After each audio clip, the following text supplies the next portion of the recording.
တံဗုဒ္ဓဇံတိမာလောကိတတ္တမဆုံးဒတိတလောဓမ္မုဒိတိဓမ္မောဝေဒောသံဃောလောကနာဒေဝိတောသာဓမ္မဆုံးဒတိတလော84,000များမြောင်စာပွားသူတော်ကောင်းတရားတိဟုသောရောင်ကြီးဖြင့်အေးကြည်ချမ်းမြေ့စွာထသော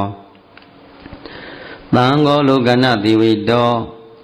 သံဃာတော်ပေါင်းတိဟုသောကျက်တာယာဆုံးဝမ်းယုံချမ်းရန်အပ်သည်လေးမူပါပေထသောတံဗုဒ္ဓဇာတိမှာဘုရားတိဟုသောတိတကုစัจ စကဝနာရယံတန်လည်းကျွေယုံစံဝေကြီးသည်တမောဘိတောအမောင်တကာတို့၏အချိုးအလင်းမရကတို့၏အမောင်ဆိုယုံမိုင်မဲ့အဝိဇ္ဇာတိဟုသောအမောင်ငယ်ကြီးကိုပဏုတတံပဏုတတုတရားဒေသနာငါညံရောက်ဝါဖြင့်ကောင်းစွာထွန်းတော်အလင်းရောက်အောင်ပဲထုတ်တော်မူခဲ့အပါလေပြီတံဘဂဝတံအမောင်ပဲခွင်အလင်းကိုဆောင်တော်မူခဲ့ပါသောမြတ်စွာဘုရားအားမေယမကအမောင်ပဲခွင်အလင်းကိုဆောင်လိုကြကုန်သောသာတော်သမီးတော်ဖျားရွယ်တော်တို့သည်နမောကာယဝစီမနောရှိလည်းရဲ့အင်းစလေးညွှဲကျိုးလက်ဆုံးမူကားရှိခိုးဥညွတ်ကြပါတော်သည်မြတ်စွာဘုရားဖေယာချ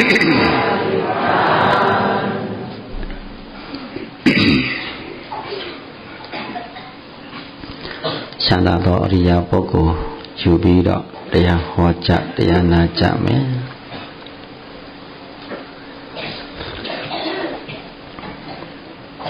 အရိယာပုဂ္ဂိုလ်မြတ်တတ်တာယူပြီးတော့ဒီနေ့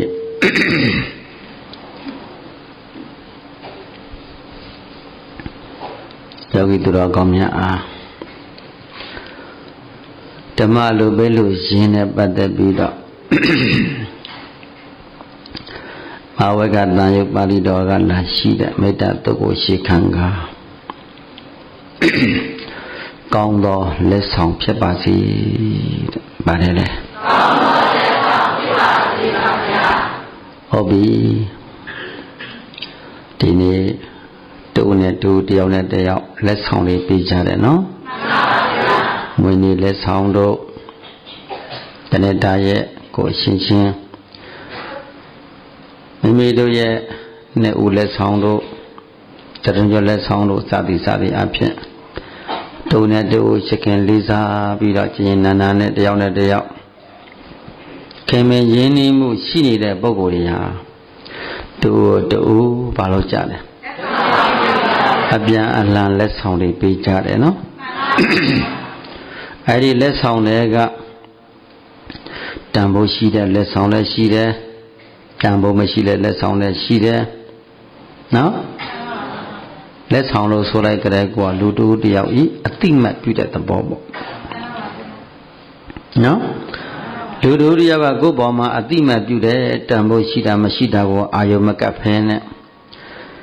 မိမိတို့ရဲ့စိတ်စဉ်ထဲမှာအတိမတ်ပြုလိုက်တယ်။ဩငါပေါ်မှာသူစေနာထားပေးတာပဲ။နော်။အဲ့ဒါလို့စေတနာထားလိုက်တယ်ဆိုတဲ့ကြတဲ့ကွာအဲ့ဒီပုဂ္ဂိုလ်ကကတိညုတကတဝေဒီရှိတယ်။နော်။ကတိညုတကတဝေဒီဆိုတာသူတစ်ပါးကျေစုကိုနားလဲတယ်။ကျေစုနားလဲတတ်တယ်။နော်။အဲ့တော့ကျေးဇူးနားရတဲ့ပုဂ္ဂိုလ်ဟာကျေးဇူးတိတတ်ကျေးဇူးဆက်လို့ရှိတယ်နော်။ရာတိုင်းမှာဘုန်းကြီးတို့တရားဓမ္မတွေကျေးဇူးကိုတိတတ်တဲ့ပုဂ္ဂိုလ်တွေကဘာလို့ကြရလဲ။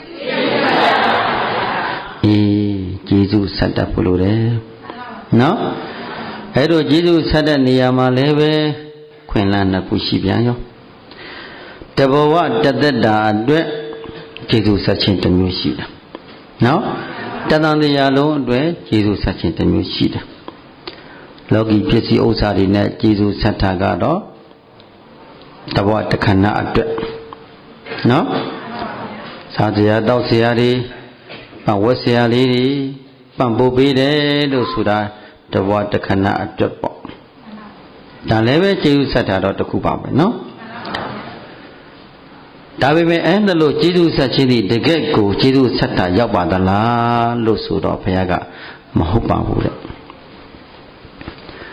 ဘာနဲ့ကျေးဇူးဆက်နိုင်မှသာလင်ကျေးဇူးဆက်တာရောက်တယ်လေလို့မေးတော့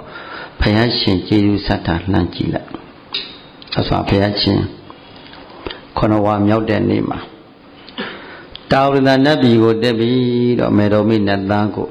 ကြောင်းရင်ခန္ဓာနတ်ပြန်မာတို့ကိုဘာနဲ့ကျေးဇူးဆက်တယ်သောတာပန်တီအောင်ထိတရားဟောပေးနိုင်တယ်နော်အဲ့ဒါဘာလို့ထားတယ်လဲကျေးဇူးဆက်တာဧကတဝကရှင်သာရိပုတ္တရာမထေရမြတ်ကြီးသာသမီ9ယောက်အားလို့အမေလို့တဲ့ပုဂ္ဂိုလ်ကမိစ္ဆာဒိဋ္ဌိသာသမီ9ယောက်လုံးကယဟန္တာတွေယဟန္တာမတွေကြီးပဲအမေလို့တဲ့ပုဂ္ဂိုလ်ကမိစ္ဆာဒိဋ္ဌိအရှင်မြတ်စဉ်းစားတယ်သူ့ရဲ့ဘဝသက်တမ်းကိုကျွန်တော်ဟာငါသက်တမ်းက9ရက်တာလူတော့ပါလား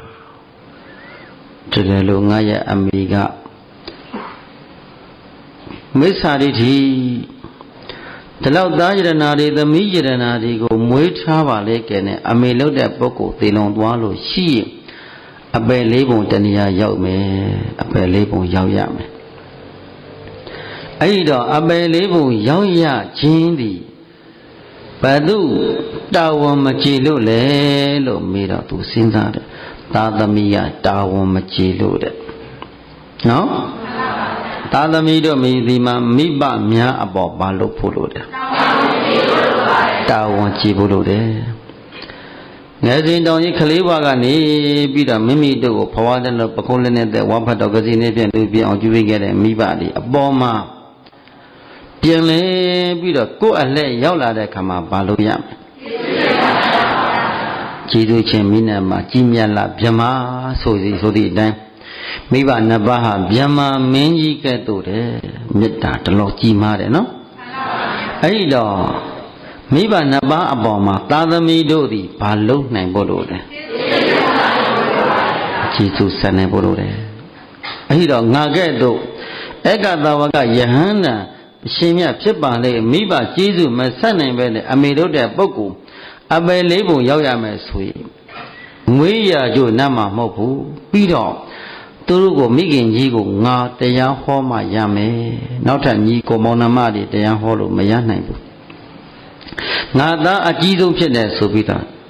ဘုရားကိုလျှောက်ထားပြီးပြိဋိဘံစမ်းမဲ့နေရအကြောင်းကြားမြတ်စွာဘုရားကြောက်တာမြတ်စွာတကူတည်းပြရှင်သာရိပုတ္တရာကိုမွေးဖွားတဲ့တိုက်ခန်းမှာနော်နာလကရွာကိုရောက်တော်မူ၍အမိခင်ကြီးမဲတော်ကြီးကသားကြီးကြွလာပြီဆိုရင်သိပ်ပျော်တာပေါ့ငါသားကြီးကြွလာပြီသားကြီးကိုဆွမ်းနေလဲလှူမယ်သင်္ကန်းလဲလှူမယ်ငါတသက်တမမလှူခဲ့ရတာခုမှလှူရတော့မယ်ဟဲ့စိတ်ထဲမှာနော်တရားတရားတွေတက်လာတာပေါ့လေသားနဲ့တကောတန်ဃာတော်အပါဝင်900ပါလာတယ်ဆိုပဲအိမ်ကဘလောက်ကြီးပြန်းလဲကြီးတဲ့တန်ဃာ900တရင်သုံးလို့ရတဲ့နော်ရှင်သာရိပုတ္တရာတို့မူဖွားခဲ့တဲ့အိမ်ကြီးဟာတန်900တရင်သုံးလို့ရတဲ့အိမ်ကြီးကနေဘူးနော်အလွန်ကျယ်ပြန့်လိမ့်မယ်အလွန်ချမ်းသာလိမ့်မယ်အဲ့ဒါလို့နဲ့လူကြီးပြောကြပါကုန်စို့မိကိုပါလို့တယ်ကျေးဇူးဆက်တယ်တရားနဲ့ကျေးဇူးဆက်တာနော်ဘာနဲ့ကျေးဇူးဆက်တယ်ဒါကြောင့်မလို့တရားတရားအားနေတဲ့မိဘတွေကိုတရားတရားတွေအားရှိလာအောင်သာသမီတရားဘာလို့ရမယ်တဲ့တိုက်တွန်းပေးရမယ်ကျေးဇူးဆက်တော်အနေအဖြစ်နော်သီလတရားမစောင့်ထင်းခြင်းနဲ့မိဘတွေသီလစောင့်ထင်းခြင်းလောက်အောင်ဘာလို့ပေးရမယ်တိုက်တွန်းပေးရမယ်နော်ပညာနဲ့တရားအသိတွေမရှိသေးတဲ့မိဘတွေကိုတရားအသိရှိလာအောင်ဘာလို့ပေးရမယ်ဝိုင်းပြီးတော့စောင့်ချောက်ပေးရမယ်အဲ့ဒါတကယ်ကျေးဇူးဆက်တာရောက်တယ်နားလည်တယ်နော်ဘာဖြစ်တာရောက်တယ်အေးရှိရှိအရိယာသူတော်ကောင်းကြီးဘုရားစဧကတဝကကြီးတွေယဟန္တာအရှင်မြတ်ကြီးတွေဘာလုပ်တယ်ကျေးဇူးဆက်ပေးပါတယ်ဒိဋ္ဌမထေလေးကြည်ဒိဋ္ဌမထေလေးဟာချမ်းသာတယ်ကတိ80ကျွယ်ဝလာပစ္စည်းဥစ္စာတွေနောက်ခံပြီးသာနာကြီးညို့လို့သာနာဝေယတော်ရဆံအောက်တီအောင်တော်ရဆံနာမှာတရားအားထုတ်မိဘနှစ်ပါးတရားအသက်ရွယ်ကြီးတော့ပစ္စည်းဥစ္စာတွေမထိန်းသိနေတော့အိမ်မှာမန်နေဂျာနဲ့အခိုက်စီတွေကဟိုလိုယူဒီလိုယူပစ္စည်းတွေနောက်ဆိုသူတို့လေမယားနှစ်ယောက်ကိုအိမ်ကနှင်းထုတ်လိုက်တဲ့အခါမှာဆင်းရဲနွမ်းပါပြီးလမ်းဘေးမှာတောင်းစားရတဲ့အချိန်ဖြစ်သွားကြတယ် ဘုန်းကြီးနဲ့ဖွာကြီးနော်အဲ့ဒီတော့တတိဘွားကနေပြီးတစ်ဖြစ်လဲတရောင်းစားဖြစ်လမ်းဘေးမှာတရင်ချတယ်ရဟန်းတော်တစ်ပါးအကြောင်းရင်းခံတတိချတော့ဩမာတတတိကြီးဇနီးမောင်နှံဒီလိုတဲ့လို့ဆိုချစ်ချင်းပြန်လာဆွမ်းခံပြီးလိုက်ရင်လည်းလမ်းဘေးနားလေးမှာတွေ့တော့အဖိုးကြီးနဲ့ဖွာကြီးဆရာကြီးတကူမှကလေးဆွဲပြီးနေကြရမျက်စိကမှုတ်တိမှုတ်လုံးနဲ့အဲ့တော့သားလို့တဲ့ပုဂ္ဂိုလ်ဒိဋ္ဌမထေရီကရပ်နေတယ်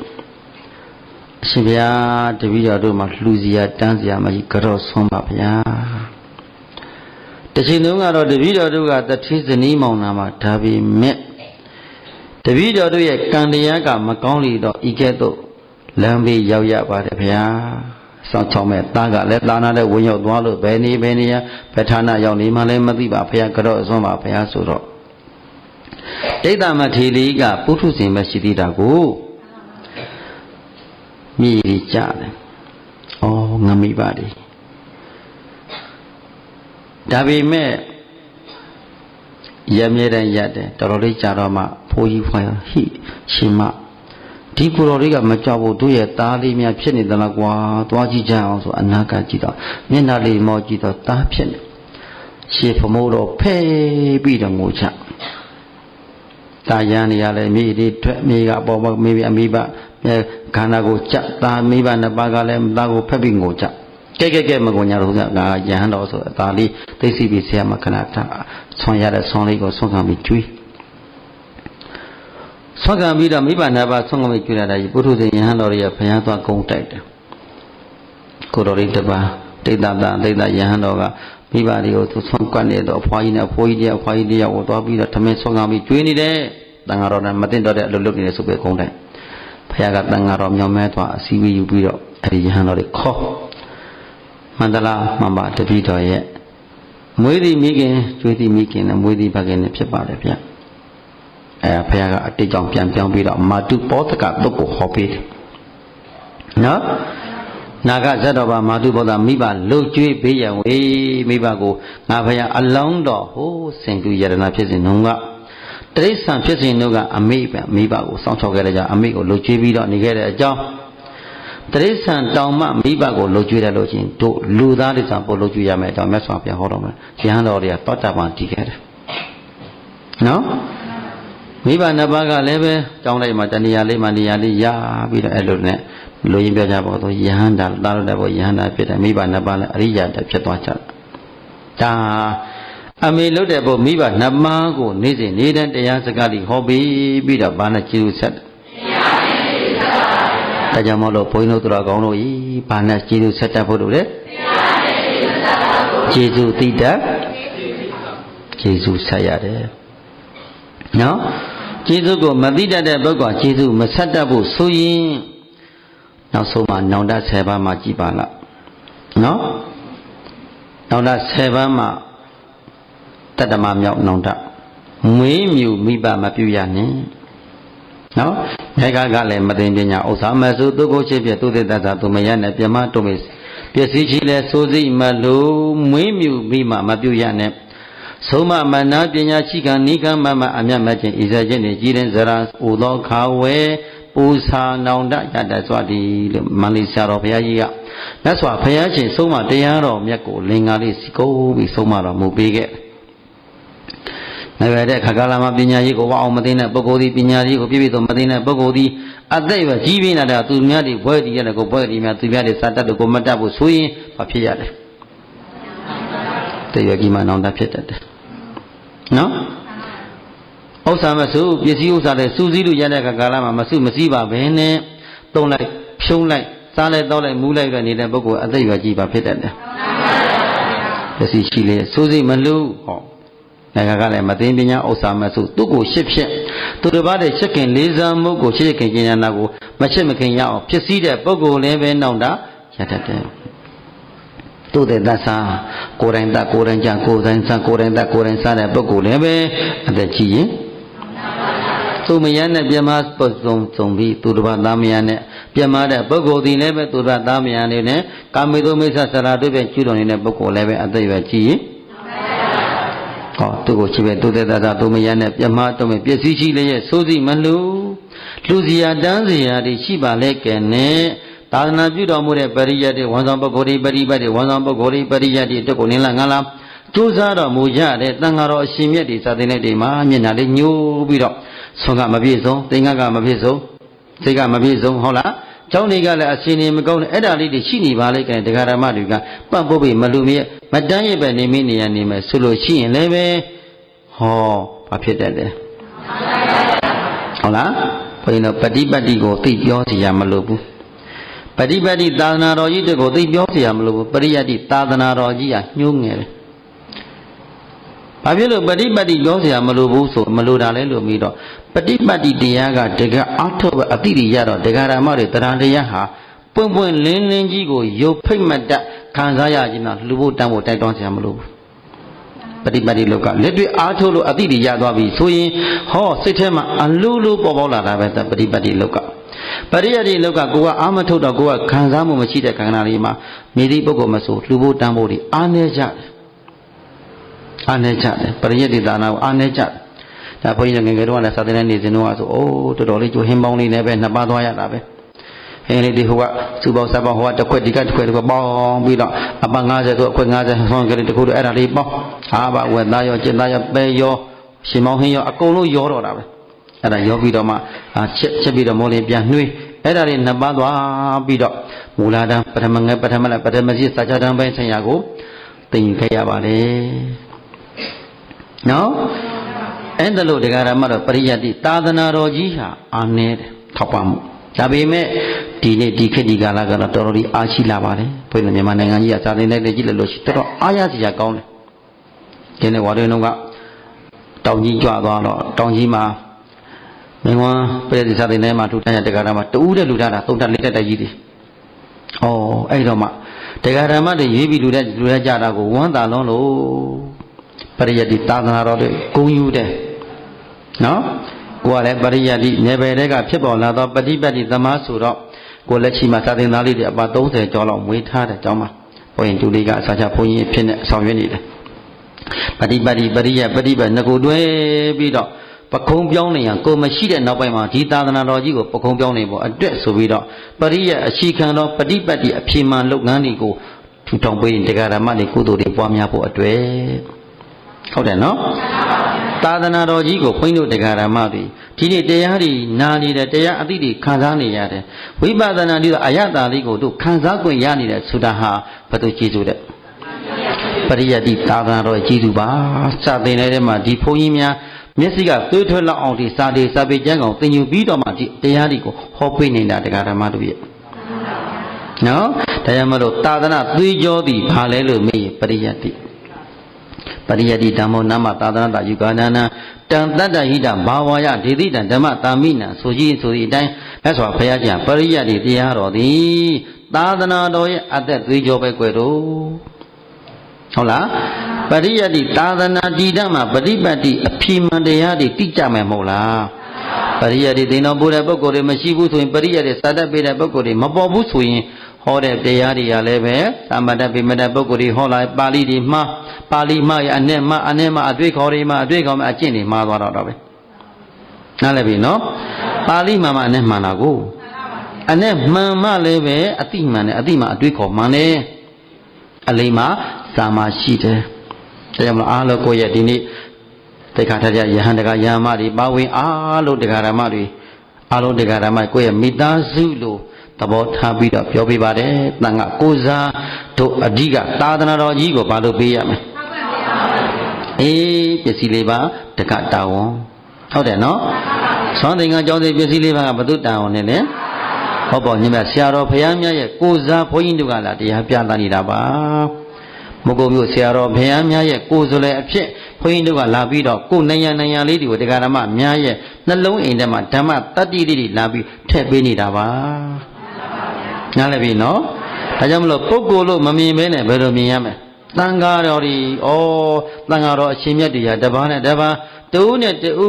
ဆိုင်ရာလေးတွေနိုင်ရလေးတွေပန့်ပုတ်ပြီးသာသနာတော်အတွက်အကျိုးပြုလုပ်ငန်းတွေတို့ရဲ့တဏ္ဍာထဲမှာသူတော်ကောင်းတရားတွေတည်တတ်ဖို့အတွက်ဆောင်ရွက်ပြီးတော်မူကြတာကိုလို့ဘယ်လိုမြင်ရမလဲသံဃာလို့မြင်ရပါမယ်ဘယ်လိုမြင်ရမလဲ ဘယ်လိုပုဂ္ဂိုလ်ကိုကိုရမယ်တန်ခါကိုကိုကိုရမယ်ပုဂ္ဂိုလ်အာယုမကန့်နဲ့ပုဂ္ဂိုလ်အာယုကန့်ရင်ပုဂ္ဂိုလ်ကမှန်ရင်တော့ရဲ့မမှန်လို့ရှိရင်ပုဂ္ဂိုလ်ကကိုဝယ်တဲ့ပုဂ္ဂိုလ်ဒုတိလမြတ်ဖြစ်မယ်ဆိုရင်တက်6ပင်ရေလျောင်းသလိုဖြစ်သွားတတ်တယ်။သံဃာကိုွယ်ပြီးလူမဲ့သံဃာအာယုပြီးလူမဲ့ဆိုရင်ယေရှုအလွန်တရာများဘုရားရှင်ကိုတော်တဲ့တောင်းမှလူဖို့တန်းဖို့ကိုဘုရားကမိတုတော်ဂေါတမီတောင်းမှဘာကိုလူဖို့ခိုင်းတယ်။ဒီတန်ဃာဒီနမဟာဗလံဂေါတမီကြီးဒီတန်ကြီးတွေတွင်အင်းစီဝပူဇိတော်ဘုန်းကြီးမိတုတော်တန်ဃာကိုလူပါငါဘုရားကိုမလူနဲ့အရှင်ဘုရားတို့တပိတော့ကိုယ်တိုင်ကိုကြချုပ်ဆူလာပါတယ်ဘုရားကိုယ်တိုင်ကိုကြဖွက်ချော်ပြီးလှုပ်လာပါတယ်ဘုရားစသည်ရပဲအတင်းအဓမ္မထိုးပြီးတော့ဘုရားကိုအကတ်ဘုရားကလက်မခံခါလက်ခံခေါင်းလေးခါတန်ဃာကိုလူရှင်အာနန္ဒကအတင်း၆ထားတော့မှကြည်သူများတဲ့မေတော်ကြီးတို့အရှင်ဘုရားဒီတခြင်းတစ်ခါတော့လက်ခံတော်မူပါဆိုတော့မှနောက်ဆုံးမှဘုရားလက်ခံတော်မူတယ်ဘုရားအလိုရှိတော်မူတာကဘာကိုလူဖို့အတွက်ဘာဖြစ်လို့တန်ခါလူခိုင်းတယ်လဲပြီးတော့ဒီသာသနာတော်ကြီးကိုဘယ်သူကရွတ်ဆောင်နိုင်မှာဒီကနေ့မြတ်စွာဘုရားပြိဋိမာစံတာ2500ကျော်ပြီနော်မပြောင်းမပြည့်အောင်ဒီသာနာအရိယသာနာတော်ကြီးဒီတရားတွေကိုပရိယပฏิပတ်ပရိဝေဒတွေကိုထမ်းဖို့ရွတ်ဆောင်ပြီးဆောင်ရွက်နေတာဘသူတတန်ခါတော်လေးရှိလို့သာသနာတော်ကြီးတည်ရှိနေတာအိန္ဒိယနိုင်ငံမှာတန်ခါမရှိဘူးနော်တန်ခါတော်တွေပြောက်ကွယ်သွားတဲ့အတွက်ကြောင့်သာသနာတော်ကြီးတယ်အဲ့ဒီတန်ဃာတော်တွေမရှိတော့ပါတန်ဃာတော်တွေကဘာဖြစ်သွားကြတယ်လဲဆိုပြိဋိဘံစံပြီးနောက်ပိုင်းမှာဟောတန်ဃာတော်အသီးသီးနေကြတော့ပထမတာစာသင်တဲ့စာသင်တဲ့ပုဂ္ဂိုလ်မရှိတော့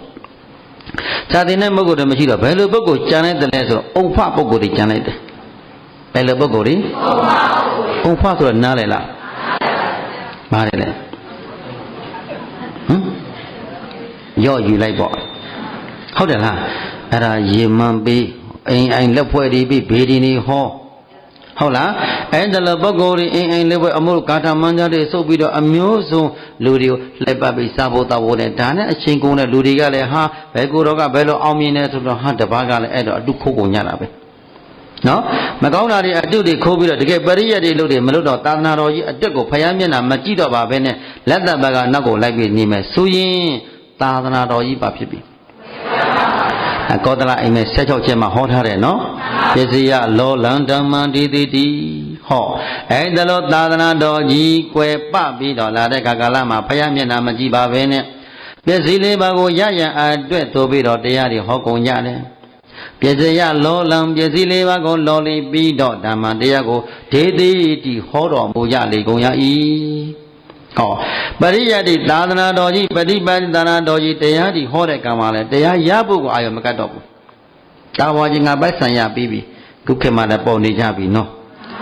တရားတစ်ဝက်တော့ဟောလို့ရှိရင်ဘယ်နဲ့သိမ်းရမှာသိမ်းဘယ်နဲ့10ရမှာတရားဝက်လိုက်မယ်ပြောတန်ကြတဲ့သေးတယ်တုံခဲ့တဲ့2နှစ်လောက်က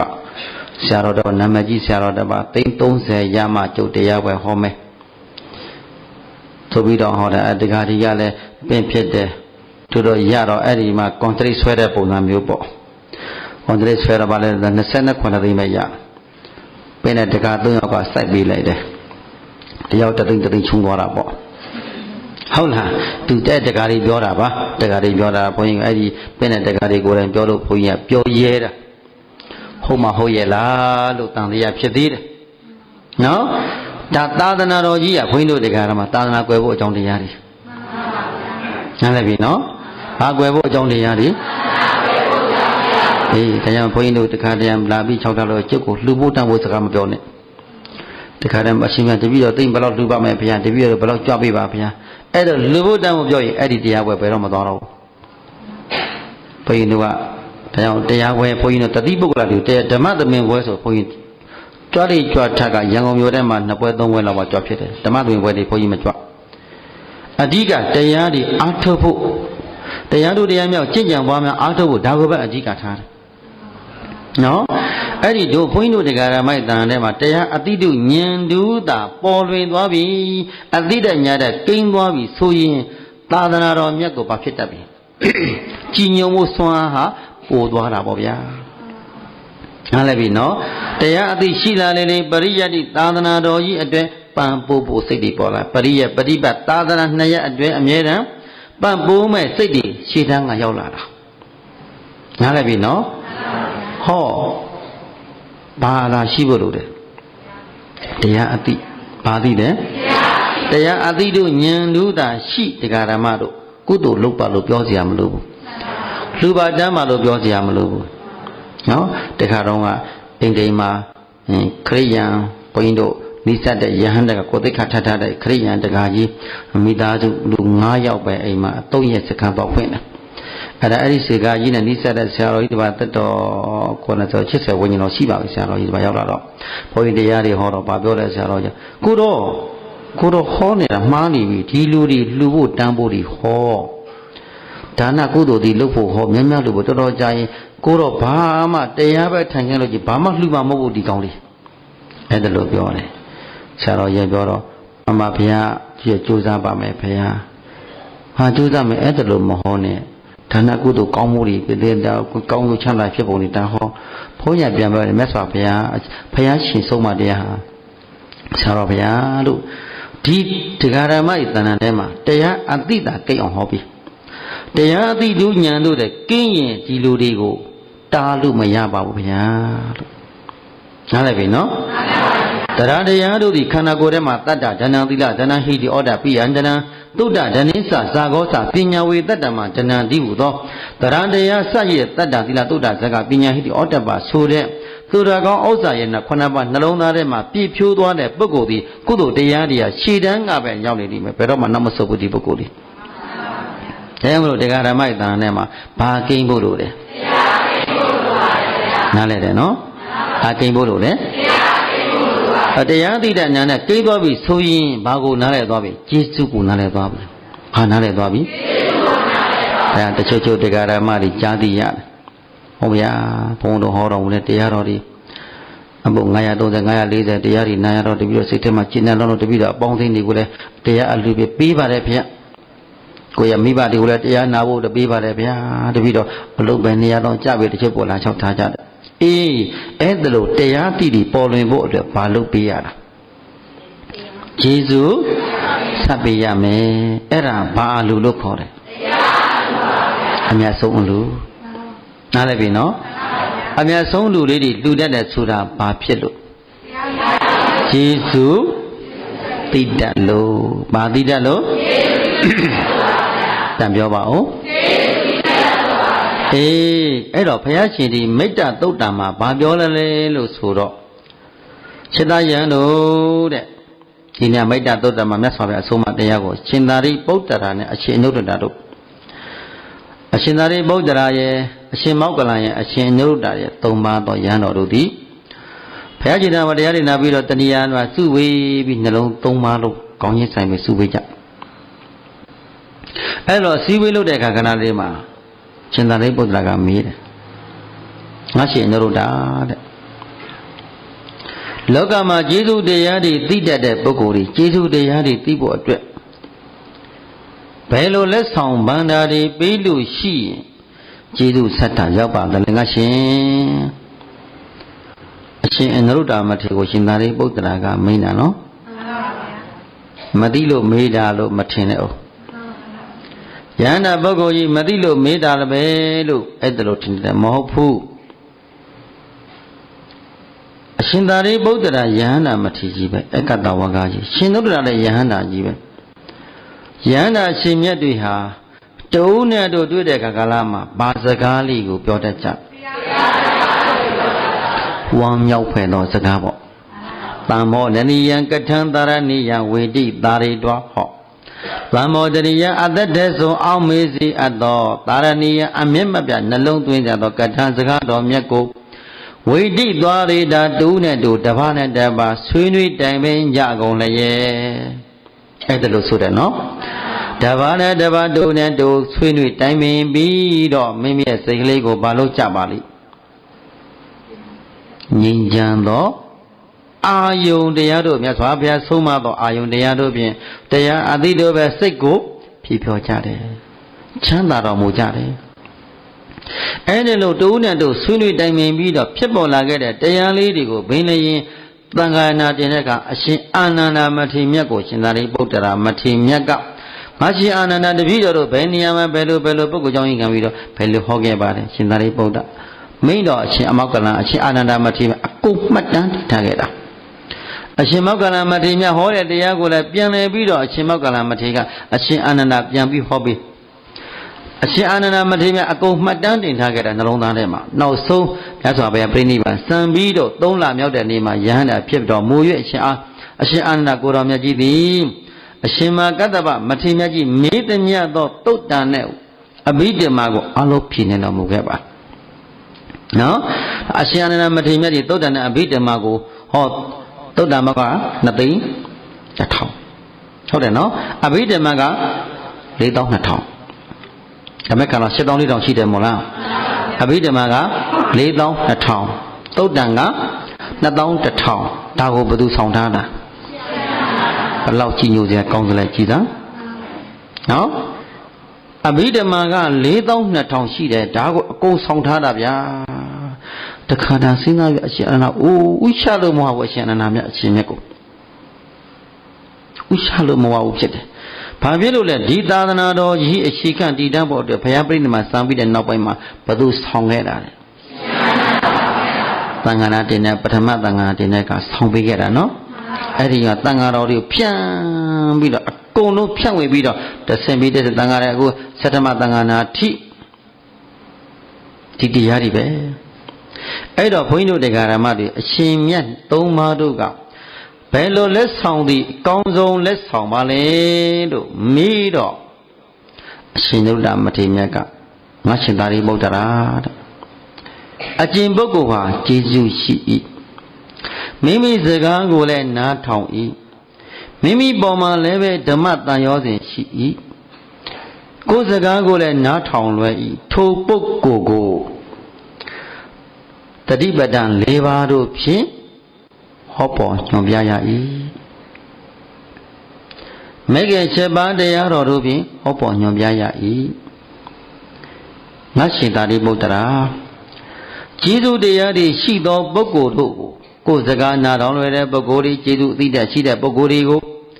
တရားတော်ဒီကိုဟောပေါ်ညွှန်ပြခြင်းတရားတော်ဒီဟူသောအတန်တော်တို့ဖြင့်ဖြန့်ဝေပေးခြင်းသည်ပါတယ်လေကျေးဇူးဆက်သောပုဂ္ဂိုလ်ပဲနားလည်ပြီနော်ဘာဖြစ်တတ်လို့အကောင်းဆုံးလက်ဆောင်နားလည်ပြီနော်အကောင်းဆုံးလက်ဆောင်ဒီပါလေတဲ့တရားနားလည်ပြီနော်ပြန်ပြောပါဦးအကောင်းဆုံးလက်ဆောင်ဒီပါတယ်လေဘုသူရဲ့အဆုံးအမအေးဒါလေးကြီးဘုန်းကြီးတို့သူတော်ကောင်းများသဘောပေါက်ထားလိုက်ဩကိုယ့်ရဲ့မိဘတွေကိုယ့်ရဲ့ညီကိုမောင်နှမတွေကိုယ့်ရဲ့အပေါင်းအသင်းတွေဓမ္မမိတ်ဆွေတွေတွေ့တဲ့ခါကာလမှာအခုကိုယ်တိုင်ကိုယ်ရတရားလေးတွေနာယူမှတ်သားသုံးသပ်ဆင်ခြင်ပွားများအားထုတ်ထားတော့ကိုယ်သိတဲ့ညလေးတွေကိုပြန်ပြီးပါလို့ရမယ်ပြောပြပြီးနာမကြောင့်ဖြစ်နေပြီနေမကောင်းဖြစ်နေပြီအနာလေးကတရားကဝေဒနာနုပါဒနာတရားလေးကိုဘယ်လိုဟောခဲ့တယ်ကိုမဟောတတ်ရင်ဟောတတ်တဲ့တရားလေးတွေကိုတိတ်ခွေလေးဖြစ်စေယူပြီးတော့သူ့ကိုဘာလို့ပေးရဖွင့်ပေးဟုတ်တယ်လားအဲ့ဒါတကယ်ရှက်ခင်တာရောက်တယ်နားလည်ပြီနော်တကယ်ကျေးဇူးဆက်တာရောက်တယ်ဘာရှိလို့ကိုယ့်ပေါ်မှာကျေးဇူးရှိတဲ့ပုဂ္ဂိုလ်မှန်တယ်များတဲ့ကိုပြန်လဲပြီးကျေးဇူးဆက်လို့တဲ့ပုဂ္ဂိုလ်တွေ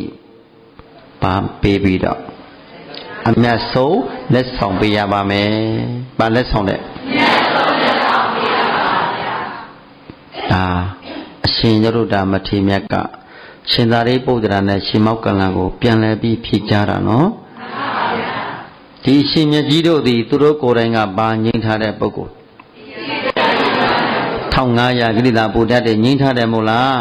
။ကုသိုလ်တရားတွေပြည့်ဝထားတဲ့ပုဂ္ဂိုလ်တို့တန်တန်တွေကထွက်ပေါ်လာသောတရားအသိဉာဏ်စွမ်းအားတို့သည်ကျေးဇူးမများဘူးလားများပါတယ်ဗျာအဲ့ဒီသတိပဋ္ဌာန်တရား၄ပါးကိုဘယ်လိုဟောရပါသလဲငါရှင်လို့ပြောတော့ဇောအပေါင်းနဲ့ဇောအပေါင်းကိုကြည်မှန်းများစွာသုံးသပ်ရ၏ဝေဒနာအပေါင်းတို့နဲ့ဝေဒနာတို့ရဲ့ဝေဒနာအပေါင်းကိုကြည်မှန်းများစွာသုံးသပ်ရ၏စိတ်အပေါင်းတို့ရဲ့စိတ်တရားတို့ကိုကြည်မှန်းများစွာပွားများရ၏သဘောပေါ်လို့နဲ့သဘောတို့နဲ့သဘောတို့ပေါ်မှာအမြဲမဲ့ပဲကြည်မှများစွာပွားများအားထုတ်ရ၏ဒေသနာတော်အတိုင်းနော် ကိုယ်စကားကိုနားလဲတဲ့စကားလုံးနဲ့ပြောမယ်ဆိုရင်ခန္ဓာကိုယ်ကြီးကိုညာနဲ့ခြုံလိုက်တဲ့ခါမှာဘုန်းကြီးတို့ခန္ဓာတရားဓမ္မတွေခန္ဓာကိုယ်ကြီးငြိမ်နေသလားဖောက်ပြန်နေသလားဖောက်ပြန်နေတဲ့ခန္ဓာကိုယ်တစ်ခုလုံးကိုအစ္ဆဒကမ္မထံပြတစ်ခုလုံးညာနဲ့ခြုံနေကြည့်တဲ့ခါခန္ဓာလေးမှာခန္ဓာကိုယ်ဖောက်ပြန်မှုသဘောမှန်တယ်များတူမြဲခြင်းလားမမြဲခြင်းလားမြဲတဲ့အာယုံကိုလှမ်းပြီးတော့ခံစားနေရတဲ့စိတ်ထဲမှာချမ်းသာနေတာဆင်းရဲနေသလားအဲ့ဒီမမြဲဆင်းရဲပေါ်နေတဲ့သဘောတရားဟာကိုယ်သဘောလားသူ့သဘောလားမပေါ်ပါစေနဲ့လို့တားလို့ရသလားဒါဆိုရင်အနိစ္စခန္ဓာကြီးပေါ့ဒုက္ခခန္ဓာကြီးပေါ့အနတ္တခန္ဓာကြီးပေါ့အဲ့ဒီအနိစ္စဒုက္ခအနတ္တဆိုတဲ့သဘောလက္ခဏာမှန်မှန်တွေမြတ်တွေစက္ကန့်နဲ့စက္ကန့်နဲ့ဖြစ်ပြီးပစ္စည်းတို့ဘာသက်စာဖြစ်ဘယ်သူကဖြစ်ပြီးပစ္စည်းနေတာလဲမိခန္ဓာကဘယ်သူကလဲရုပ်ခန္ဓာကိုယ်ကြီးတကောလုံးကိုညံနဲ့ခြုံပြီးကြည့်လိုက်တဲ့ရှိတော့ဟိုနာကတကြောကြောတမမတတို့တဖြုတ်ဖြုတ်ချိန်မှန်များစွာဖြစ်ပြီးချိန်မှန်များစွာမပြည့်နေဘူးလားရုပ်ပိုင်းဆိုင်ရာတို့ရဲ့ချိန်မှန်များစွာဖြစ်ပြီးပစ္စည်းမှုလက္ခဏာတက်ကလေးကိုသုံးသပ်ဆင်ခြင်ပွားများအားထုတ်နေခြင်းသည်အဲ့ဒါကာယ ानु ပါဒတတိပဋ္ဌာန်အာတတိပဋ္ဌာန်ခံစားမှုပေါ်လာတဲ့ဝေဒနာတို့ဤပြောင်းလဲမှုလက္ခဏာလေးတွေကိုကြည့်နေတာကစိတ်ပိုင်းဆိုင်ရာတို့ပြောင်းလဲမှုလက္ခဏာလေးကိုထိုးထွင်းဉာဏ်ဖြင့်ကြည့်နေတာလေးကသုသဘောနံသဘောမြင်သဘောကြားသဘောမြင်စိတ်ကြားစိတ်နာနေစရနာကောင်းစိတ်တွေပေါ်မှာတတိကပ်ပြီးတော့ပြောင်းလဲမှုလက္ခဏာကိုကြည့်နေတာလေးကဓမ္မ ानु ပါဒနာဒါဆိုရင်ဘုန်းကြီးတို့တဏ္ဍာတရားရမယ်တဏ္ဍာမှာကိုယ်မူရာပေါ်ပေါ်ဝေဒနာပေါ်ပေါ်စိတ်ပေါ်ပေါ်သဘောပေါ်ပေါ်ပေါ်လာတဲ့အာယုံလေးတွေပေါ်မှာကြောင်းကြလေးဆိုင်ပြီးတော့ကြည့်နေခြင်းသည်တတိပဋ္ဌာန်၄ပါးတို့ပွားနေတာပေါ့နားလည်ပြီနော်ဘာကိုပွားနေတာတတိပဋ္ဌာန်၄ပါးတို့ကိုပွားများနေတဲ့ပုဂ္ဂိုလ်သည်အဲ့ဒါဘာကိုတတ်ဖြတ်နေတာရောက်တယ်သေပါစီလို့အော်လို့သေးတာမဟုတ်ဘူးနော်ဘာနဲ့ဖြတ်နေတာအေးတတိပဋ္ဌာန်တရားလက်ကင်ထားပဲတမ္မာတတိမက္ခင်ကိုအခြေခံပြီးတော့ဟောတမ္မာရိတမ္မာသင်္ကပ္ပပညာမက္ခင်နှစ်ပါးနဲ့တတိနဲ့သိသိလိုက်ဉာဏ်နဲ့ကြည့်လိုက်တတိနဲ့သိသိလိုက်ဉာဏ်နဲ့ကြည့်လိုက်ဟောပေါ်နေပြီခန္ဓာကိုယ်ကြတင်းသဘောဒီတောင်းသဘောဒီအောင့်သဘောဒီကျင်သဘောဒီထုံသဘောဒီမပေါ်နေဘူးလားအိုးတခါတည်းပူလိုက်တာအောက်ကအခင်းနဲ့ခြေတန်းခဏထိုက်စင်တဲ့ကမှာတီစောတက်လောင်ကျွမ်းပြီးတော့အိုးတန်ဖိုးဗျာကြီးမှထိုင်နေရတယ်လို့ထကိုပြေးကျင်တာတခါတည်းနော်အဲ့ဒီလောက်တိကိုဖောက်ပြန်တာဒါပေမဲ့အဲ့ဒီဖောက်ပြန်နေပူလိုက်တာအေးလိုက်တာတောင်းလိုက်တာတင်းတာသူဒါဒီတရားမဟုတ်ဘူးနော်ယုတ်ကဖောက်ပြန်နေတာဟာဖောက်ပြန်နေတာအဲ့ဒီဖောက်ပြန်မှုသဘောတို့ဒီတသမတ်ထဲလားပြောင်းလဲနေသလားပြောင်းလဲမှုလက္ခဏာကလေးတို့တစ်ခုချင်းကြည့်ပြီးတော့တွေ့ထိနေပါမှတရားဒါရချင်းနဲ့ကြိုက်တာခက်တာတရားမဟုတ်ဘူးနော်ဒါဖောက်ပြန်နေတာအဲ့ဒီနာကျင်ကြိုက်ခဲမှုငါနာတယ်လို့ငါစွဲရင်ဒီထိကပ်သွားပြီနော်နေရာထဲမှာငါလုံးမယ်ဆိုရင်နေရာထဲမှာငါဆိုရင်အဲ့ဒီငါတန်ငါနဲ့ရှိနေမယ်ဆိုရင်ဟောတက်ကာယပေါ်မှာဒိဋ္ဌိကသွားပြီခန္ဓာ၅ပါးကတက်ကာယမဟုတ်လားရုပ်ဝေဒနာသင်ညာသင်္ခါရဝิญဉ်ခန္ဓာ၅ပါးအစုအဝေးကိုဘာလို့ခေါ်လဲတန်တောကာယောထင်တက်ကာယောတဲ့ထင်ရှားရှိတဲ့ယုံနာကိုတက်ကာယခေါ်တယ်အဲ့ဒါယုံနာဘောငါဖြစ်နေသိမ့်ပိုက်လိုက်ပြီသူဖြစ်နေပုဂ္ဂိုလ်မဲ့သိမ့်ပိုက်လိုက်ပြီဆိုရင်သိမ့်ပိုက်တဲ့အတိကဒိဋ္ဌိတမာလားမိစ္ဆာလားငါဖြစ်နေသိမ့်ပိုက်တာကိုနေရာထဲမှာငါအဖြစ်နဲ့သိမ့်လိုက်တဲ့ကဟောငါမရှိတဲ့အရာဝတ္ထုငါအဖြစ်နဲ့သိမ့်ပလိုက်တာကပါလေဒိဋ္ဌိပေါင်းလိုက်တော့ဟောတက္ကရာပါမှားနေတာပေါ့အရှိကိုမှားတာလားမရှိကိုမှားတာလားမရှိတဲ့တရားကိုအရှိဖြစ်နေအရှင်ခံလိုက်တော့အမှန်လားအမှားလားမှားရွေးနေတဲ့အာယုတို့ပြနေမဲ့ဆိုရင်ချမ်းသာတော့မှလားဆင်းရဲတော့မှလားအဲ့ဆိုဘုရားရှင်ကဟောဒီယုတ်ဒီနာဒီခန္ဓာကိုယ်ကြီးပေါ်မှာမင်းတို့တတိပဋ္ဌာန်တရားလက်ကင်ထားပြီးတော့ကြောင်းကြတတ်ကြည့်မယ်ဆိုရင်ရုပ်ပဲပေါ်ဝေဒနာပေါ်သင်ညာပေါ်သင်္ခါရဝิญဉ်ပေါ်တစ်ခုချင်းပဲထောက်ပြီးတော့ကြည့်ခြုံပြီးတော့ပဲကြည့်အကြည့်ခံအာယုမန္တမြတ်တွေဖြစ်ပြီးပြစီတဲ့ဘာသက်စာရှိနေတဲ့ဉာဏ်လေးကသိနေတာကငြိမ့်တာကသက်စာထိုက်နေမယ်ဘာထိုက်နေမယ်သက်စာထိုက်အောင်ကြည်တတ်ဖို့လိုတယ်နော်ဘာထိုက်အောင်ဩ ဝိပဿနာထိုက်အောင်သက်စာထိုက်အောင်ကြည်တတ်တဲ့ဉာဏ်စွမ်းအားလေးတွေရှိသွားပြီဆိုရင်တော့တရားဓမ္မတွေကျေးဇူးမများဘူးလားခန္ဓာကအမြဲမပြတ်တရဇတ်ပါဖြစ်နေတယ်ဖောက်ပြန်နှိမ့်ဆက်နေတယ်နော်ဘာဖြစ်နေပါလိဟုတ်ပြီဥပမာလေးတစ်ခုဟိုအာနန္ဒတုတ်ကိုလှမ်းကြည့်လိုက်အောင်အာနန္ဒသုတ်တံဆိုတာဒီမဟာဝက်ကတာယုတ်တဲမှာပဲရှိနေတယ်အပမန္တဝိနံမှာအဲ့တော့အရှင်အာနန္ဒမထေရမြတ်ကဘုရားထံရောက်လာမြတ်စွာဘုရားအနာရောက်ပြီးတော့ဘုရားရှင်ကိုကျေးဇူးများသောအတိနဲ့ပတ်သက်ပြီးတော့မေးလျှောက်ပါတယ်မြတ်စွာဘုရားဘယ်လိုအတိတွေရှိထားနေတဲ့ပုဂ္ဂိုလ်ဟာအထက်မဲ့အထက်ဖို့လဲလျောင်းရာဖြစ်ပါတယ်ဗျာအဲ့ဒါလိုမေးတော့စိတ္တအာနန္ဒာတဲ့အကျင့်ပုဂ္ဂိုလ်သည်ကလျာဏမိတ်တသံပဒံကိုပေါင်းသိမ့်ခွင့်ရ၏အကဲခတ်တာနော်ပါကိုတဲ့ကလျာဏမိတ်တသံပဒံနော်မိတ်ကောင်းဆွေကောင်းမိကောင်းဆွေကောင်းဆိုတာကိုကုသိုလ်စိတ်တွေတိုးပွားမဲ့အလုပ်တွေကိုလုပ်ခိုင်းတဲ့ပုဂ္ဂိုလ်ဟုတ်တယ်လားကုသိုလ်ဖြစ်မဲ့အလုပ်တွေကိုတိုက်တွန်းပေးတယ်ကုသိုလ်လုပ်မဲ့အလုပ်ကိုခေါ်ပေးတယ်ကုသိုလ်ရမဲ့အလုပ်ဝိုင်းဝန်းပြီးဆောင်ရွက်ဖို့ခေါ်ပေးတဲ့စီယုံတယ်အဲ့ဒါဒီအကျိုးကိုလိုလားနေတဲ့ပုဂ္ဂိုလ်သူကဇနီးမယားဖြစ်ဖြစ်ဟုတ်လားညီတဲ့အကိုမောင်နှမဖြစ်ဖြစ်အချင်းတငယ်ချင်းဖြစ်ဖြစ်အဲ့ဒါလို့ကုသိုလ်လုပ်ငန်းလေးဒီပေါ်မှာလိုလိုလားလားရှိနေကြတဲ့သူကိုလိုက်ရှင်ချင်းမလိုက်ရှင်ချင်းစီယုံတယ်နော်အတင်းခေါ်ဆောင်ပြီးတော့လာတဲ့ပုဂ္ဂိုလ်အဲ့ဒီသူတဏ္ဍာနဲ့မှာတရားတွေကိုစီယုံလို့ရောက်လာတော့တရားလေးတွေနာယူမှတ်သားသုံးတာဆင်ခြင်ခွင့်ရအသည့်တွေဖြစ်သွားပြီဆိုရင်ကိုကသူ့ကိုစီယုံရကြနတ်တယ်အဲ့ဒါဟာဘာလို့ခေါ်ပါလဲမိတ်ကောင်းဆွေကောင်းလို့ခေါ်တယ်ဘာလို့လဲမိတ်ကောင်းဆွေကောင်းဆိုတာသူ့ပေါ်မှာကောင်းကျိုးတွေကိုပဲလိုလားနေတယ်နားလည်ပြီနော်ကောင်းကျိုးတွေကိုအမြဲတမ်းလိုလားနေတယ်ကောင်းမှုတွေကိုအမြဲတမ်းလိုအပ်နေတယ်ကိုရဲ့အတိလေးတွေကိုယ်တန်တဲ့မှာကုသိုလ်ကောင်းမှုတရားတွေသိခွင့်ကြားခွင့်နာယူခွင့်ထိုးထွင်းသိတဲ့အတိတို့ဉာဏ်တို့တွေကိုပေါ်နေပြီတကယ်တော့ကိုလိုပဲသိစေခြင်းနဲ့ဟုတ်တယ်လားဒီကလဏမိတ္တသံပဒဟာလေမိကောင်းဆွေကောင်းရှိတဲ့ပုဂ္ဂိုလ်ဟာဒီမိကောင်းဆွေကောင်းဖြစ်ဖို့အတွက်အမြဲတမ်းလိုလားနေတဲ့သူကကောင်းကျိုးတွေကိုလိုလားနေခြင်းတော့ဒီပုဂ္ဂိုလ်ကိုအမြဲတမ်းစီယုံလေးရှိတယ်နော်တခါတည်းရန်ပြောရတယ်တခါတည်းရန်ပြောတာဘာကြောင့်လဲမျိုးသားနဲ့အမျိုးသမီးကတရားလို့တဲ့နာမအမျိုးသားနဲ့အမျိုးသမီးဘယ်သူကအများအမျိုးသားတွေဘယ်မှာကြံလိုက်တယ်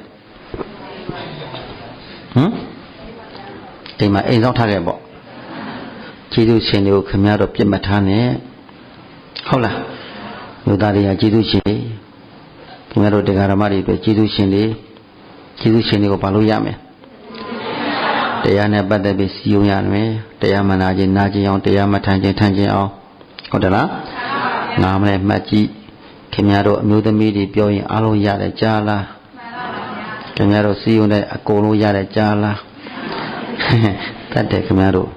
အမျိုးသမီးတွေပြောရင်အားလုံးကြောက်စိတ်တူတဲ့ကောင်းကြီးရလားဟုတ်လားစီယုံမတက်လို့သားလေမလာတာမပေါ်လာတာနော်အမျိုးစီယုံတခါတည်းအိပ်ပြီးတော့ဗိုက်တယ်လိမ်ပြီးစီယုံရမရဘူးလားတိန်နှန်းလေးဖွင့်ရမယ်အဲ့ဒါဒီစီယုံရေးတိန်နှန်းလေးဟုတ်လားအဲ့တော့အရာထဲမှာတရားဓမ္မတူတဲ့တူဘာလို့တင်လဲကောင်းကျိုးလိုလားလို့